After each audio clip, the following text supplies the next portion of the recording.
Srimad Bhagavatam, Canto 11, Chapter 13, Text 20, Translation.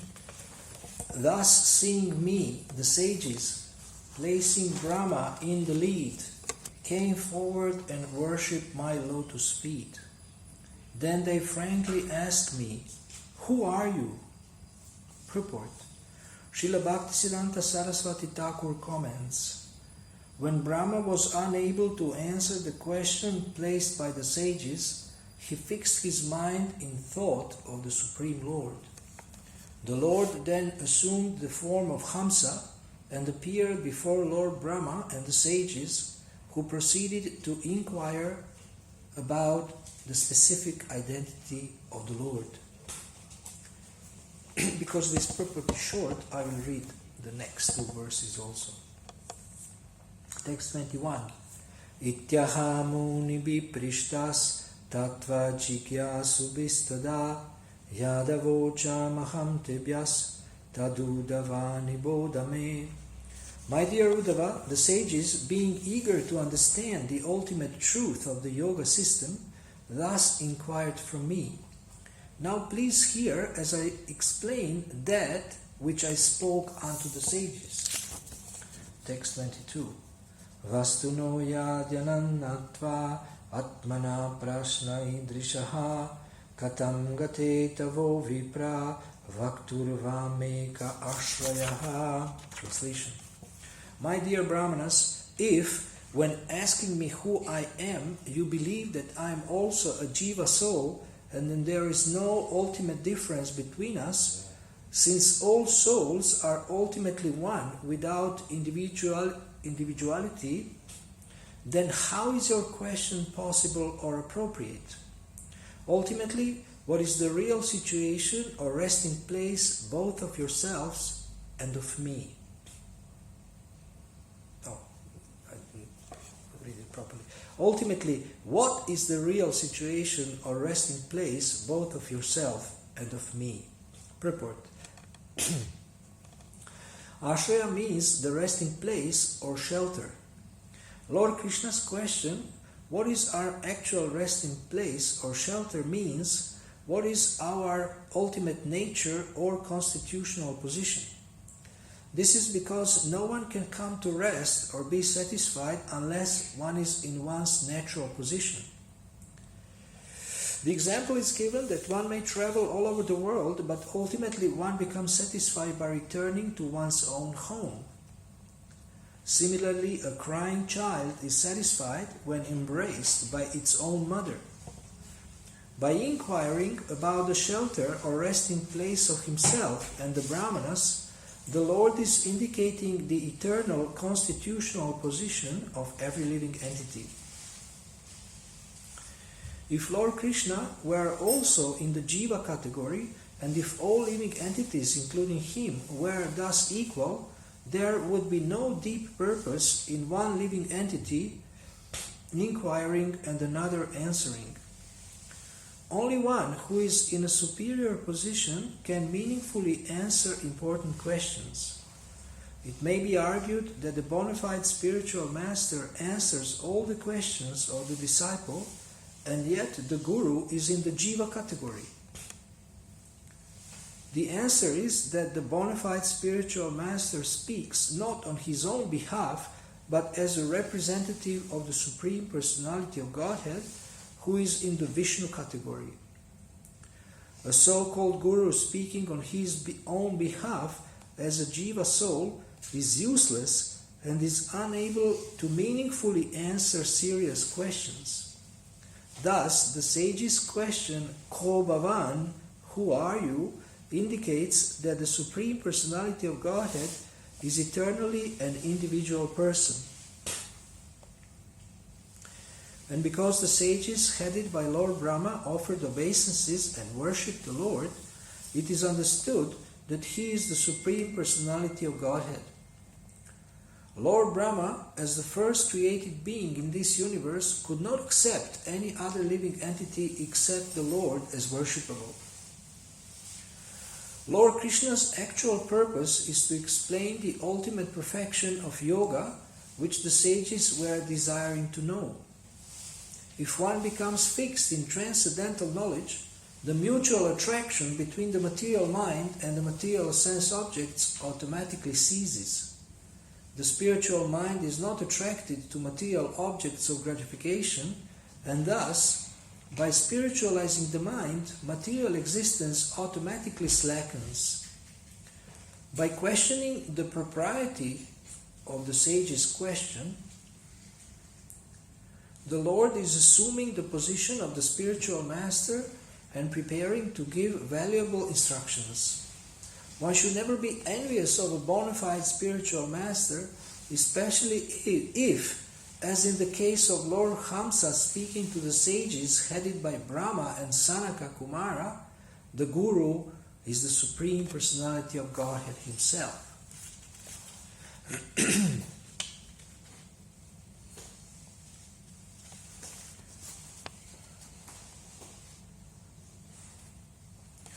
So Krishna is repeating to Uddhava what he said to the sages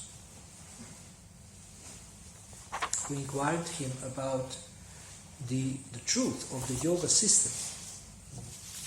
So he is just explaining what he has already explained, but he is patiently repeating what he has already told others. And he is explaining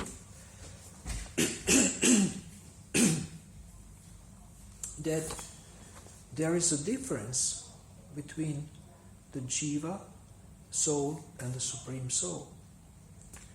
And some people think that we are one with the Supreme or with the Supreme Absolute Truth. But we understand that there is simultaneous oneness and difference. This is called how? Achintya Veda Veda Tattva, yes. A simultaneous oneness and difference that qualitatively there is the equality between the Lord and the jivas, and quantitatively there is a difference. He is infinite and jivas are infinitesimal. Now, if you learn from the Supreme Lord the transcendental knowledge, then you can represent Him and you can also give perfect answers. We have this book published by the BBT, Perfect Questions, Perfect Answers, consisted of Srila Prabhupada's conversations with, what's the name of this? Yes, but spiritual... Brahmatirtha. Yes, Brahmatirtha Prabhu. So, Srila Prabhupada was speaking on behalf of the Supreme Personality of Godhead. I remember when I was reading first conversations in the Science of Self-Realization, conversations with Srila Prabhupada, some interviews or conversations with some others, but then I was impressed that he was always quoting the scriptures, especially Bhagavad Gita. So I became interested to read the whole book.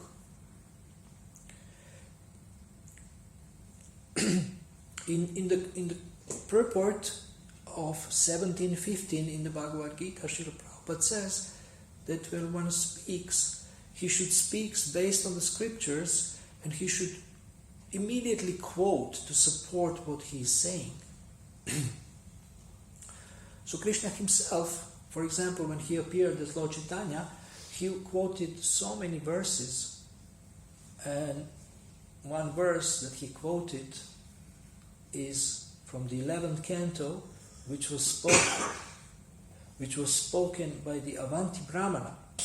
So yesterday I had a Bhagavad Gita, not Bhagavad Gita class, but a talk about Avanti Brahmana from the 11th canto, from this same canto, 23rd chapter, which is called the Song of the Avanti Brahmana, and there was 5 devotees. And I just presented the overview of the chapter, and I think on Saturday we will speak about some of the verses, and specifically about the verse that Lord Chaitanya liked and that he quoted. So even God himself quotes from the scriptures to support what he is saying, and this is the habit that we can develop. And people may challenge you and say, why don't you speak your own realization? Why are you just speaking like a parrot? But actually, quoting Shastra is recommended as purifying and also as conveying this higher knowledge, which we don't have. So we need that knowledge. Even if we didn't realize it, we still need it. We still need to hear it and work on realizing it.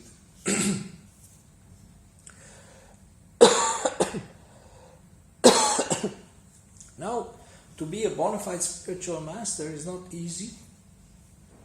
We see sometimes even spiritual masters struggle. But Krishna is giving this service as an opportunity to become his representative and to serve people, to help people.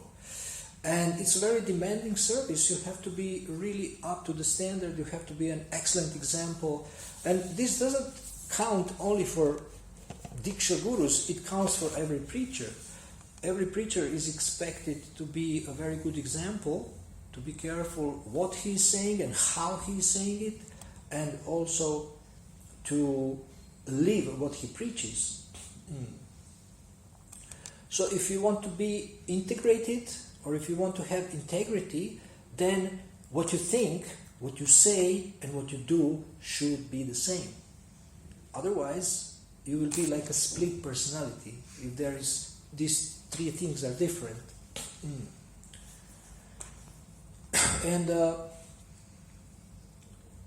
we are trying to be devotees, we dress like devotees, we live in the temple, we come to the temple, we try to help the mission. But I think we have a long way to go just to become honest. Then, after that, we can become a devotee. So what does it mean to be honest? I was looking to see what Prabhupada said about being honest, and I will tell you in a minute. So first, one has to become honest with himself. And, how does it go? Kshantir Arjavam Evacha, the qualities of a Brahmana. One is honesty. Which one is Arjavam? Anyway, in the Bhagavad Gita.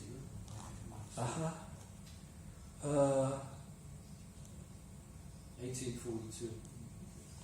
Okay, I will look up. So, honesty. First, one has to become honest with himself. Now, people think that honesty means you just admit your weaknesses. This is just the beginning of honesty. Oh, what can I do? I'm like this. This is my nature. I'm honest. I don't want to lie to you. I want to tell you that I'm fallen, I'm stupid, and I'm weak. Honesty, yeah. Arjavam, honesty. Arjavam. So, honesty doesn't mean just to admit your weaknesses. Honesty means that you agree to work on your weaknesses. That is honesty. That is real honesty. So I become curious what Prabhupada said about honesty. And so we think that honesty means you're not lying, you're not cheating, you're not stealing, you're a good person. But Prabhupada said honesty means to act based on the verse from the Bhagavad Gita 5:29, which is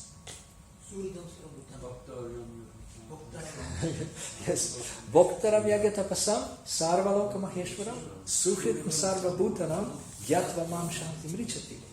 That Krishna is the supreme enjoyer of all sacrifices and all penances, that he is the master of all planets and all the demigods, and he is the supreme friend of everyone. Only such a person can achieve peace. So we cannot be peaceful if we are not honest. And these are the three requirements that are given in the Bhagavad Gita to be honest. So now we can examine ourselves, all our daily activities, or our weekly activities, or our monthly activities. We can examine them by these three things, by these three standards. Am I acting in line with the number 1, number 2, and number 3? Now Jesus said, and the truth will set you free. And I added something to this statement of Jesus. I hope it's okay. If you can swallow it.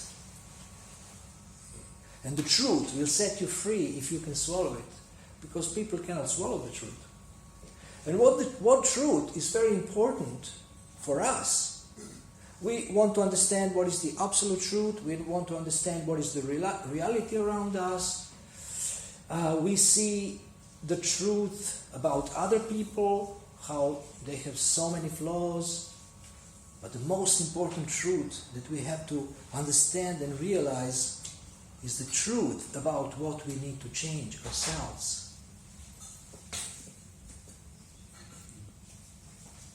The truth, what we need to change ourselves. And this is very hard. Sometimes consultants and life coaches do surveys in companies. And they make a survey to understand what people think of a leader. They also interview him and ask him, what do you think about yourself? And there is always a vast difference between what he thinks of himself and what people think of him, and his opinion is always higher than the opinion of the people. So maybe we have the same problem. Our opinion of ourselves is higher than what other people think. Now, who can ask for feedback? Only somebody who is very, very bold, spiritual warrior. Sometimes devotees come to you, maybe Murli Manohar Prabhu has this experience, and say, okay, Prabhu, shoot. Tell me, what do I need to change? I'm looking for feedback. And then he may say, you are nice, but there is a couple of things, improvement areas.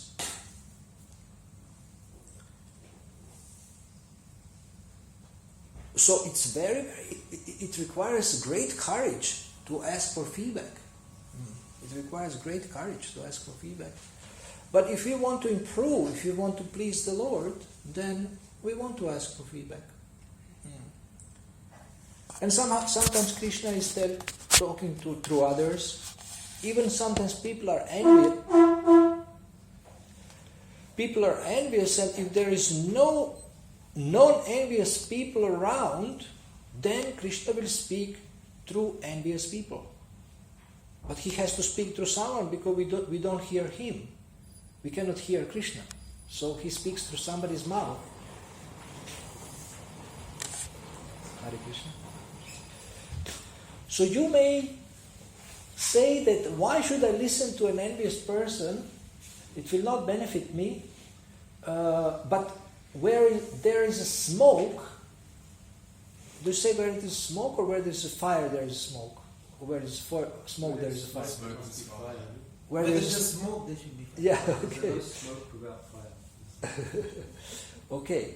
So similarly, maybe somebody's envious, he's saying to us something and we think, oh, he's wrong because he's envious. But actually maybe there is some truth in what they are saying. So we have to examine our motives, examine our heart, examine what we have done, examine what we are thinking, and try to change something.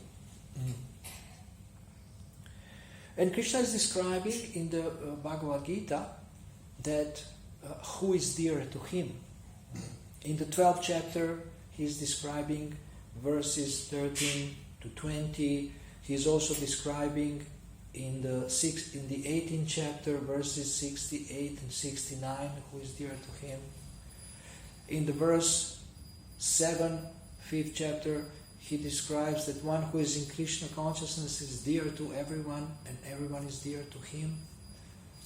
So, if we want to become dear to Krishna, that means we want to change, we want to come to this standard, we want to follow the instructions. For example, in the 12th chapter, there is this description, who is dear to Krishna, and Krishna is basically describing the qualities of a pure devotee.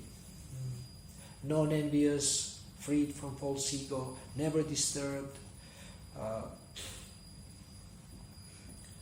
friendly, has a friendly disposition toward every living entity, ready to help, etc.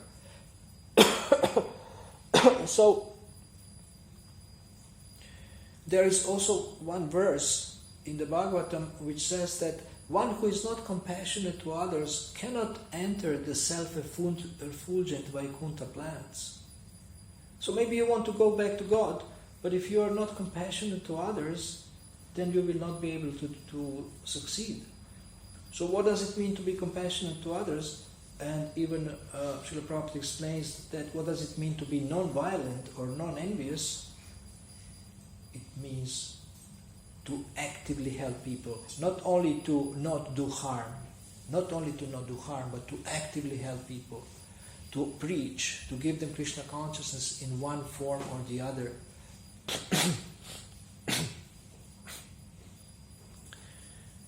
So the symptom of non-enviousness is active service to someone. Not only ignoring them and not hurting them, but actively benefiting that person.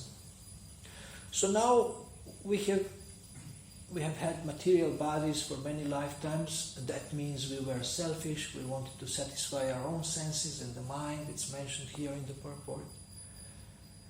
The mind is attached to sense objects and meditates, contemplates, and ultimately leads to sinful activities. So how can a selfish person become selfless? The answer is very simple. First of all, by understanding why it is good for him, and second, by practice, by doing it. Yesterday, I have shown to the 5 devotees who were here the greatest success secret in every area of life. And I even demonstrated on the floor, which I will not do today. The greatest success secret is daily practice, daily investments. Of course, we know that the mercy of the Lord is the most important factor of success, but we also need to make a sincere effort. Why? Because sincere effort attracts mercy. Oh, I'm waiting for Lord's mercy. I'm waiting for ISKCON to improve. Then I will join. I am waiting to leaders to shape up. Then I will become a follower. And I say, why don't you become a leader now and show us how to be a good leader? Oh, I'm so fallen. How is it called? What is the technical word for this?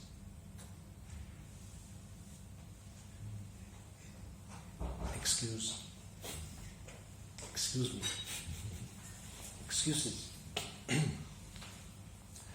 So, what would you like in your life? Results or excuses? Results. And what we are good at? Excuses. So this is an eternal question for the conditioned souls. Do you want to make excuses? Why you cannot be a devotee? Why you cannot be serious? Why you cannot follow? Why you cannot preach? Why? Once we had a workshop where we listed about 20 reasons why we cannot preach. So you can give me a couple of. No time. No time? It's not myself. Huh? It's not myself. It's not myself. This is interesting. I never heard this one. See, what? I do it later. Later, when? When you grow old? Okay. Afraid. What? Fear. I'm afraid of No, what? fear, I'm not really, but it's one excuse sometimes. It's fear. Fear of interacting with people. Oh, well, that may be a valid, actually. This can be worked on. But what else? Huh? I'm too full. Who will listen to me? I'm too fallen. It's too cold. It's too what? Cold. Too cold outside. You can preach inside. Too hot. Anyway, we know our best excuses. Inside is too hot. We know our best excuses and we live with our excuses, and our excuses become like our family.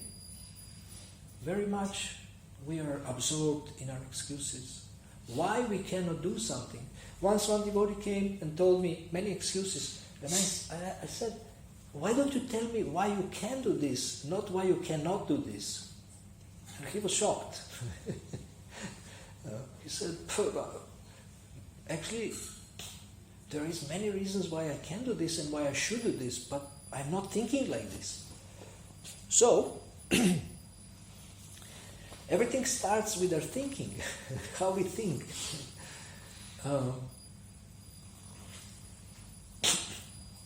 There is a website called Time to Think. You can visit it and tell me what you think. I was reading the articles from this website and learning a bit about this approach to life, where you think. We don't think deeply. One of the greatest problems in life is that we don't think deeply enough about life, about our future, about our goals, about how to achieve them. And we get stuck on a shallow level and we suffer. But actually, the spirit soul is meant to do something profound. It's meant to think deeply. It's meant to act based on deep conclusions and related to saintly qualities and higher principles. So we actually always have a choice. We have a choice what we want to do. And we always have a choice to remain mediocre, to remain absorbed in our excuses and remain as we are, or we have a choice to improve and to go higher and to take Krishna's challenge. Srila Prabhupada challenged us to our core. He gave so many things, so many bars to jump over, and like 16 rounds. I mean, maybe the greatest challenge is to chant 16 rounds in the morning and chant attentively. For example, one of the greatest diseases among devotees, I don't know about other Vaishnava groups, but in ISKCON, because I'm moving in ISKCON, is inattentive japa. Also interruption, it's a great disease. We interrupt our japa with something. It may be mobile phone, it may be eating, it may be taking a medicine, it may be yoga, it may be so many things. But japa is more precious than all these activities, because japa is a barometer of our life. Of course, if you're a pujari and you have to interact with japa, that's different, because you have committed to this service, you can finish later. But anybody else, most of the devotees, they do not have an excuse to interrupt their japa, and they still do it. I have to cut my nails, I have to shave my head, I have to go to the toilet. Okay, this may be a valid one. If you have a strong call of nature, you have to respond to this effectively and efficiently. But there is so many things we don't have to do during japa. And we do it. Interrupt. Laptop japa, mobile japa, TV japa. Some devotees have TV at home. Laptop japa. Plasma TV. Laptop japa. Laptop japa, I already mentioned that. Laptop japa. Then watching through the window japa, watching the rain japa. So, how many of you would like to be more disciplined? Almost everybody. Actually, it was everybody. So, how many of you are actively working on it, becoming more disciplined? Okay, there is less hands, like 1/3 or 1/4. If you want to become more disciplined, that means you have to practice. Otherwise, you will never become more disciplined in any area. So, in which area would you like to become more disciplined? Usually, the devotee said, I would like to chant my rounds in the morning. So, Yamuna Mataji asked Srila Prabhupada, what is the best time to chant japa? If you know the answer, please don't say it, but I'm asking everybody else, what do you think was his answer? You can guess, but if you know it, please don't say it. Keep it for yourself because we have a guessing session here. Guess. I can guess. Anytime. No, the question, Yamuna asked him, what is the best time to chant japa? Yeah. When? Yeah, anytime. You need time. Anytime. Anytime. Anytime. I hear you say, I need time, sorry. Anytime. No. The best. There is any time we should chant, definitely. Yeah. But yeah, I mean, you can say that. I would agree to that any time is the best time to chant japa. But he said something else. Prabhupada said something else. So. Huh? Did he say the obvious thing or something else? What? Did he say the obvious answer? Is in the morning, but he probably not said something else. It's a very specific answer. No, obvious, it's not so obvious, I think, at least for us. Any guesses? When you have a human form. Huh? When you have a human form. Human form? Yeah. There's not time. In the human form? Yeah. Okay, that's too broad. It was more specific. Yes, you are close. You are coming closer to the answer. Okay, I will not torture you. He said before Mangala Arati. So how many of you chant at least one round before Mangala? Wow, that's cool. 2 rounds? 3, 4, 5, 6. Wow, far out. 7, 8. That's amazing. More? How many you chant before Mangala? 16. 16. So that's great. We have a devotee who is doing this. Wow. So why? Because this time is so peaceful and it's so powerful, and I think it's before Brahma Muhurta, isn't it? Yeah. So this is what Vijay Prabhu, the Sankirtan minister, he said in one class that this is, maybe it's in a book about Yamuna, maybe it's there, I don't know, this statement, before Mangala Arati, to chant at least some rounds, and then finish rounds before darshan or before Guru Puja if possible. Then you can fly throughout the day. Once Prabhupada, Shrutakirti Prabhu said that Srila Prabhupada once finished his 16 rounds and he said, now I can do any damn thing.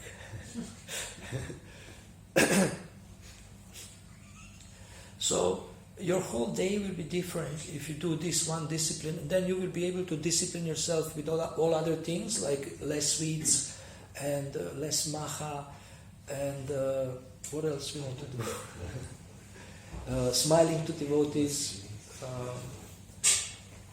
What else we want to do? That requires discipline. Go out to Harinam, preach. So all these things that we want to do. It's easier to be disciplined in other areas if we are disciplined with our japa.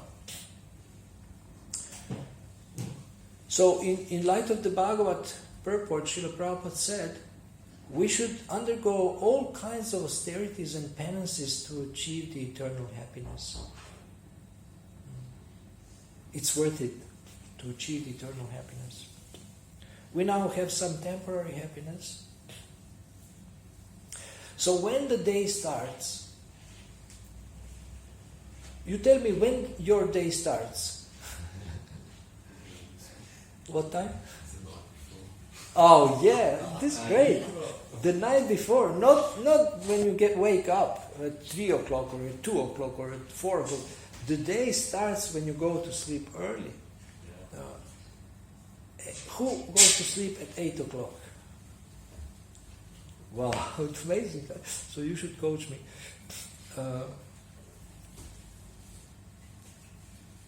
I think 9 the latest, because you need at least 6 hours to 3. So your success starts the day before. If you go to bed early, put earplugs, give up all excuses why you cannot sleep. Just lay down and try to sleep and rest. and in the morning jump enthusiastically at 3 o'clock at least, and do some at least 4 or 6 rounds before Mangalarati. So now, when you start to improve your standards, you see that, oh, my old standard was not actually so great. Like, for example, if you chanted 4 rounds before Mangalarati, then you increase to 6. Then you see, oh, wow, 6 is much better. 4 is now hackneyed. You say hackneyed? 4 is now old-fashioned. It's out of vogue.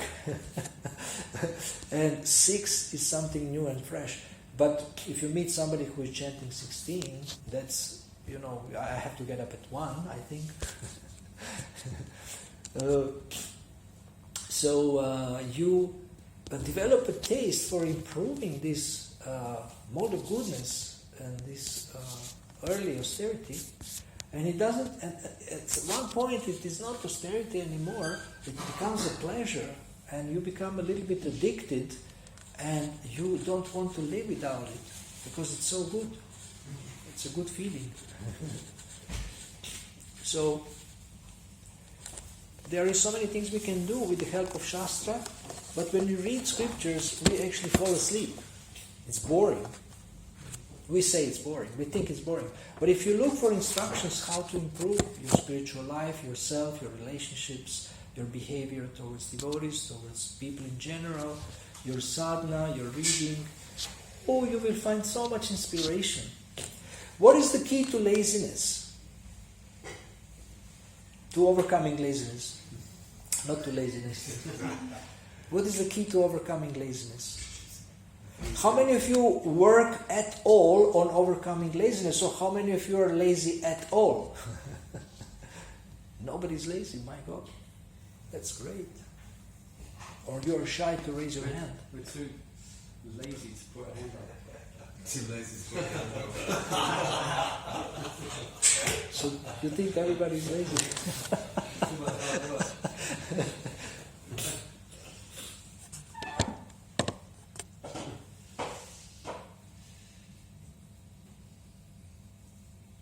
So what is the key to overcoming laziness? Enthusiasm. I must be enthusiastic. Okay, it's close. I mean, when you are not lazy. When you're inspired. Yes. Inspired. Yes. Inspiration is the key to laziness. Inspiration is the key to discipline also. So it's worth it to work on inspiration if you want to overcome laziness. Okay, let's speak about 8:30 every day. What happens? Maha is coming. Isn't it? What time is Maha coming? It's coming at 7 and at 9 also. About 8:45. 8:45 and before also at 7, huh? Yes. Okay, 7 Maha you can survive, but 8:45 is a great challenge. Actually, it comes out at 9. Okay, 10 past. so what is the great sense gratification of a Vaishnava who lives in the temple or outside? Okay, if you're in the temple, you take Maha, then you go to your computer and you start YouTube and you find a video and you eat Maha and watch the video, isn't it? So, who cannot resist YouTube and Maha in the evening? No, I think you're in Maha. You can't resist Maha. I think you can resist video. Yeah. So, what else distracts us from crashing down into the bed? Conversations. Oh yes, very important. If somebody's first time here, that's justified. You need to give them attention. But otherwise you can speak tomorrow, yeah? Sometimes I have a really busy day, and sometimes before I sleep I like to wind down, sort of like to Read. Is that okay? So how do you wind down? That's a good point, huh? And read some Read. read pastimes of Krishna. Oh, that's nice. Uh-huh. But for how long you read? To start from 10 minutes, 20 minutes, So you can read until 10, 11, then you cannot get up in the morning. 10 minutes, 15 minutes. What the mind says when you go over 8 or over 9 in sleeping, the mind says, oh, you are so absorbed in Krishna's pastimes, I think this is transcendental to stay until 11. How many of you have this experience with your dear mind? It tells you, this must be transcendental, I can't fall asleep, I'm listening to the lecture, oh my God, I think I'm having some amazing realizations I can share tomorrow in the class. So we are not falling asleep until 11, 12. And in the morning we cannot get up. So if you want to be self-disciplined, you can. But you just have to practice. And you have to want it, how to say, want it strong enough. I'm sure you have experience when you wanted something, then you did everything to get it. You did everything to get it. You were unstoppable. How many of you have this experience? So let's try to do this for Krishna, for our japa. Become unstoppable. I'm going to bed. Why? Because in the morning I'm going to chant before Mangalarati. How many of you want to do this? Some are already doing. So, okay, some devotees want to do this. Well, why I'm saying this is not to torture you, because it's very, very nice. You can ask him. It's a very nice feeling, and it's a great inspiration. You get strength for the whole day, and it's powerful. And basically, you get in harmony with the universal forces which are given by God, which empower you to have a lot of energy and strength during the day. It's amazing. And then you can say, well, better I sleep nicely until 7 and get rested well, and then I can have a strong japa from 7 to 10, if you don't work. If you work, then you have a great excuse to not chant in the morning, or you are tired, and maybe in the evening, maybe I will chant my 16 rounds, although I gave my vow at my initiation, but now I'm working and family is here and can't chant 16 rounds. Barely I can chant 4. So there is so many excuses, but if you want to have results, you have to set a goal and work on it. There is no other way. This is the only way. Set a goal, work on it, get disciplined, get inspiration for those who already do it, take the dust of their feet on your head, clasp, grab their feet, ask them for tips, ask them for blessings, and do it. And then I think you can be happy with this. Thank you very much. We have 4 minutes, or maybe one question.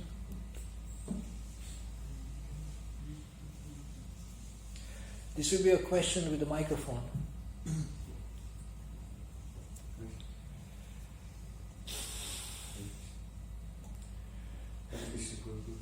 Thank you.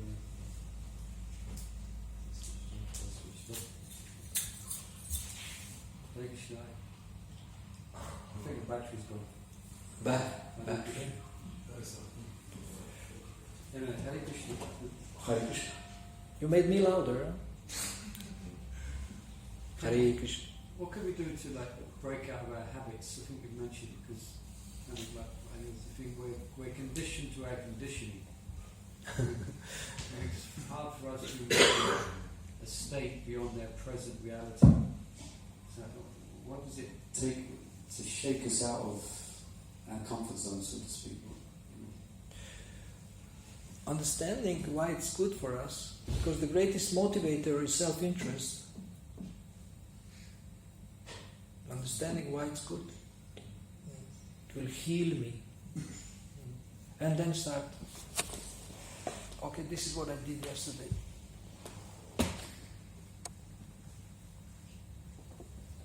I didn't have a garland yesterday.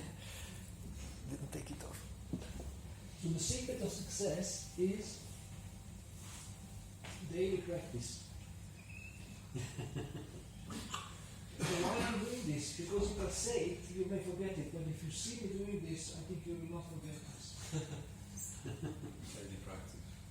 Daily practice. So you can ask him.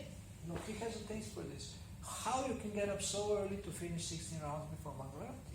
I cannot do that. I can do 6. Between 4 and 6. How do you do this? I do a bit of confession.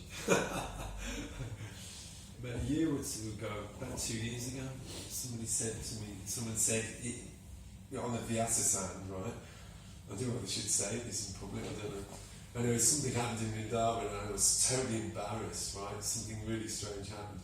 And then, I was leading Mangalarti and I forgot all the words, just because I forgot all the words, that was it, you know, right? In Vrindavan? That was in Vrindavan, yeah, Oh, in okay. Prabhupada's Samadhi. And it was packed, it was 400 devotees, 400. And I was used to 2 or 3. You know, anyway, that may have been the reason, may not be, but anyway. And then anyway, yeah, it was all right. I mean, I just got on with it, what can you do? You know? And then I was in the class, in Bhagavatam class, and I can't remember the name of the Swami. And then all of a sudden he says, he mentioned me, and he says, I don't know why he forgot all the words. He chants 16 rounds before Mangalarti. And I thought, I don't chant 16 rounds before Mangalarti. And then I realised, it's a blessing to chant 16 rounds before Mangalarti. This is how you started? Yeah. Oh, great. Yeah, that was You got the blessing in Vrindavan from a Swami. Yeah. Wonderful. Yeah. So, blessings from devotees who are strict with themselves, not only with others. Practice. So many things we can do to be successful in this, but we have to start. There is a saying, start anywhere, go everywhere. Okay, thank you. Srila Prabhupada ki. Jai. Jai.